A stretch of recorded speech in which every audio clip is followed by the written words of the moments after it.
Nous avons été reçus par le président Macron suite aux nombreux titres de champion du monde que l'UNSS avait eu. Donc on a été reçus à l'Elysée. Tous les médaillés étaient extrêmement fiers et il nous a mis à l'honneur et nous a permis de regarder un match avec lui de l'équipe de France. C'était en 2018. Pour les jeunes, c'était vraiment des étoiles dans les yeux.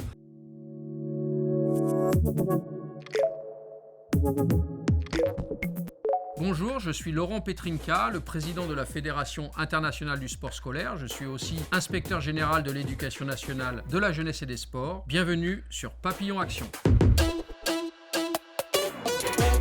J'ai fait des études STAPS, j'ai passé différents diplômes de l'éducation physique et sportive, le CAPES, puis l'agrégation. Ensuite, je suis devenu inspecteur. J'ai dirigé ensuite d'abord le cabinet d'un recteur qui deviendra plus tard le ministre de l'Éducation nationale, Jean-Michel Blanquer. Puis j'ai dirigé la fédération UNSS, l'Union nationale du sport scolaire. Donc après 8 ans de direction de l'UNSS, je suis devenu inspecteur général, celui qui est en charge de l'évaluation et de l'impulsion des grandes politiques publiques.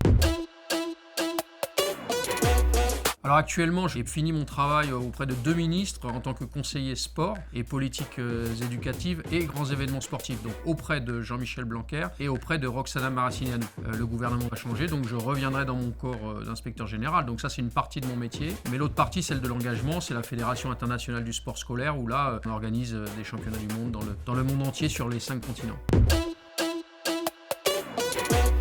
L'ISF, c'est la Fédération internationale du sport scolaire, l'International School Sport Federation. C'est 130 pays actuellement qui sont membres de cette fédération. Notre travail de fédération internationale, c'est comme les autres grandes fédérations. La FIFA organise la Coupe du Monde. Eh bien, nous organisons les championnats du monde scolaires dans les différentes disciplines, en foot, en athlé, en natation, etc. Et notre plus gros événement, c'est en quelque sorte les Jeux Olympiques scolaires, c'est-à-dire une vingtaine de disciplines au même moment, au même lieu, 70 pays, autour de 4000 participants. C'est quelque chose d'exceptionnel.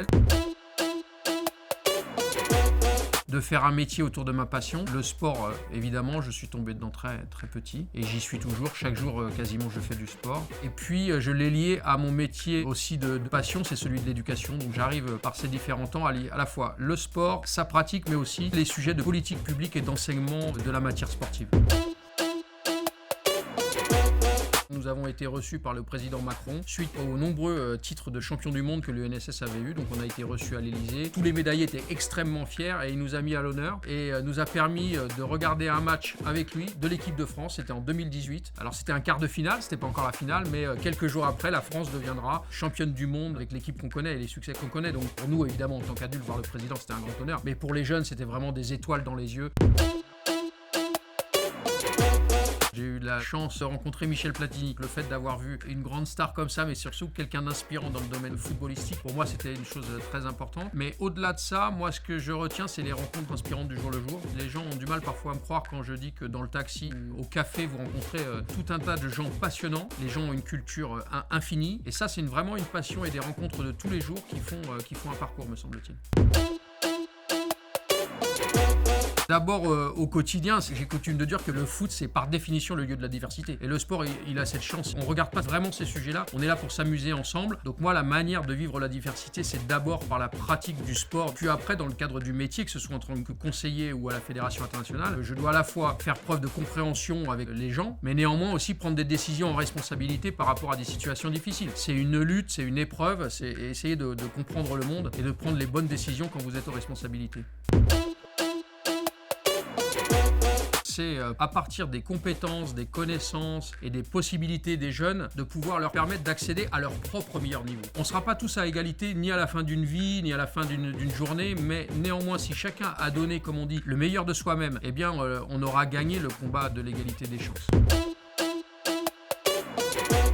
Je dis aux jeunes, surprenez-nous. Et parfois ça manque. Parfois ils peuvent se tromper, mais je leur dis, mais osez proposer des idées, déstabilisez-nous les plus anciens, parce que c'est que comme ça que les choses vont être amenées à bouger et que des idées originales vont arriver. Mon conseil, vraiment, c'est oser, provoquer et surprenez les adultes et les gens plus anciens. C'est ce dont nous avons besoin.